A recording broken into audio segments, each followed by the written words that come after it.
Hey cruisers, I'm Sherry with CruiseTipsTV.com. We're back with another Q&A sesh for you today, where we take your YouTube questions that you've left for us in the comments of our videos and answer them live and give you a little shout out.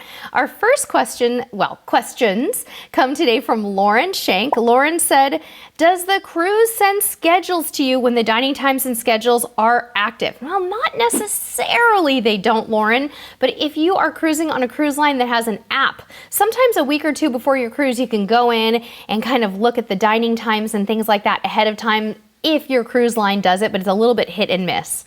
Lauren also says, what kind of exercise equipment does the cruise ship have? Well, most cruise ships have cardio equipment and weight equipment and some kind of a spin class type of equipment. They also have rooms where you can do group fitness classes like Zumba or Pilates or yoga.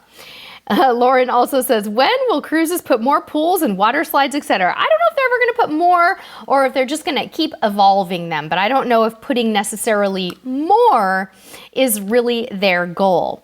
Lauren also wants to know if the gift shops, I like this question, if the gift shops offer discounts on their cruises, and the answer is yes. They do. A lot of times they happen towards the end of a cruise, but watch your newsletter and they're going to tell you all about discounts in the gift shop.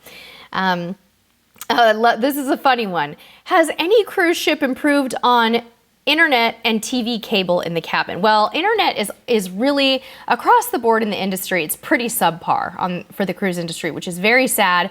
Hopefully that is going to be changing soon. We'd love to see it. I know that Princess's Medallion Net technology has made some strides. Of course, Royal Caribbean's new Starlink is going to be interesting and we'll see how it all goes, but they're kind of lagging behind on that.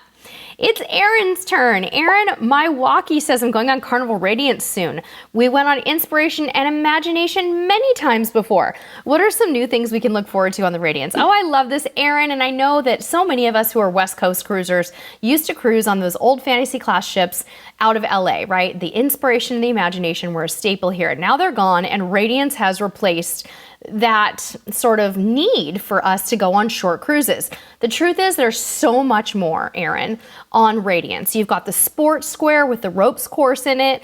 You've got the Serenity pool deck. You've got the Red Frog and the Blue Iguana.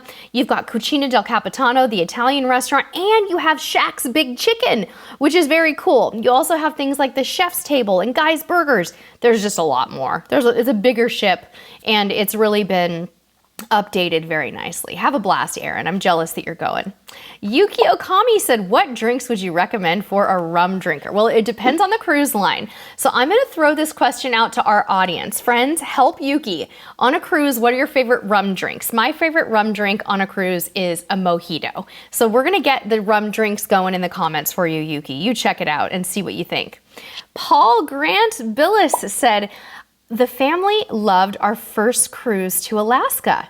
Now where? Wow, I love it. Paul, it depends on what type of weather you like. If you like warmer weather, I think it's time to try the Caribbean or the Mexican Riviera. But if you want to go for something a little bit cooler or at least not super tropical and beachy, I think a Canada-New England cruise would be wonderful for you.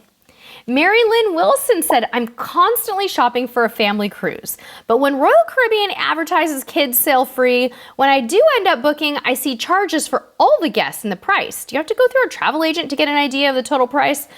I know, Mary Lynn. The way Royal Caribbean does their pricing is super confusing sometimes because it seems like it's going to be kids sail free, but then there's really taxes, fees, and port charges in there. So do you have to go through an agent? No, not necessarily. I mean, I would always recommend booking with a travel agent. However, as you progress through the booking process, there's a little area to expand on price details. So you want to click on the area on the Royal Caribbean website that lets you expand and see how there's something that says something like see price breakdown.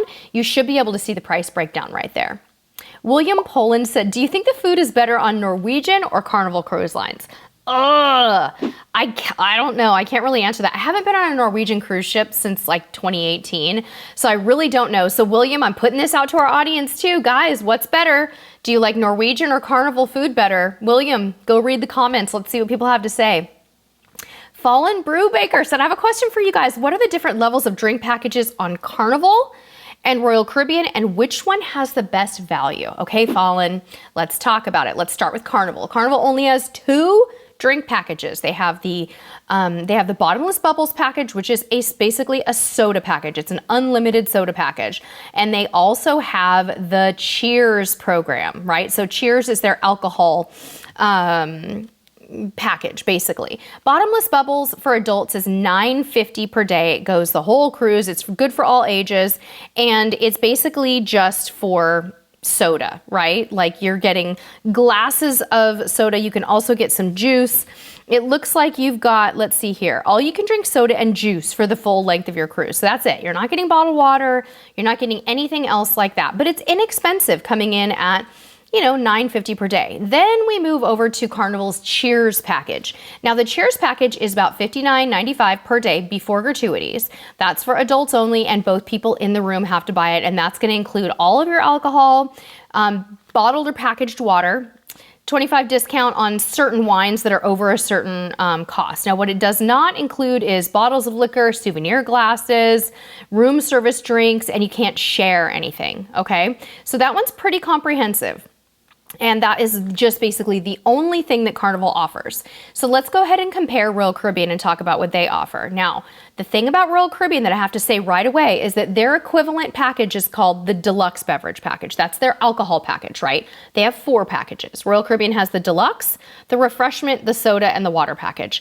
Their deluxe beverage package usually runs more expensive than Carnival's. You usually can't get this one for $59 a day unless you get a great cruise planner sale, but there are a lot of inclusions in the deluxe beverage package. You're going to get all your fountain sodas, you're going to get all your Coke machines, mocktails, cocktails, still water, premium coffee and tea, spirits, fresh squeezed juices, and beer and wine by the glass, all of it. Now, if that's too expensive for you, and I can't tell you the price because the price changes all the time. It's in your cruise planner, it's going to go on sale, it's going to go back up, it's going to go all over. There's no way I can tell you. The nice thing about Royal Caribbean is they have a middle of the road package called the refreshment package that is everything I just mentioned in the deluxe beverage package except not the alcohol. So sodas and juices and bottled water and premium coffees and teas. So all of that is really great. My husband actually loves that package. I like the deluxe beverage package and he likes to get the refreshment package on Royal Caribbean. We think that's a great value, but again, I can't tell you the price because it varies. It's usually around $27 a day-ish. Then they have also a classic soda package, which is just like Carnival's bottomless bubbles, and they have a water package. So it's really up to you. It's how much does this add value to your cruise? I can't really tell you which one has the best value per se because I don't know your cruising style. I will tell you that on Carnival, if you don't buy the drink package, it's much cheaper to buy an a la carte drink than it is on Royal Caribbean. If you don't buy the drink package on Royal Caribbean, you're spending a lot of money on a single alcoholic cocktail. They're very expensive. So to me, you almost have to buy it if you're going to drink more than 3 drinks, alcohol drinks a day on Royal Caribbean because they're so expensive. Hope that sheds some light for you.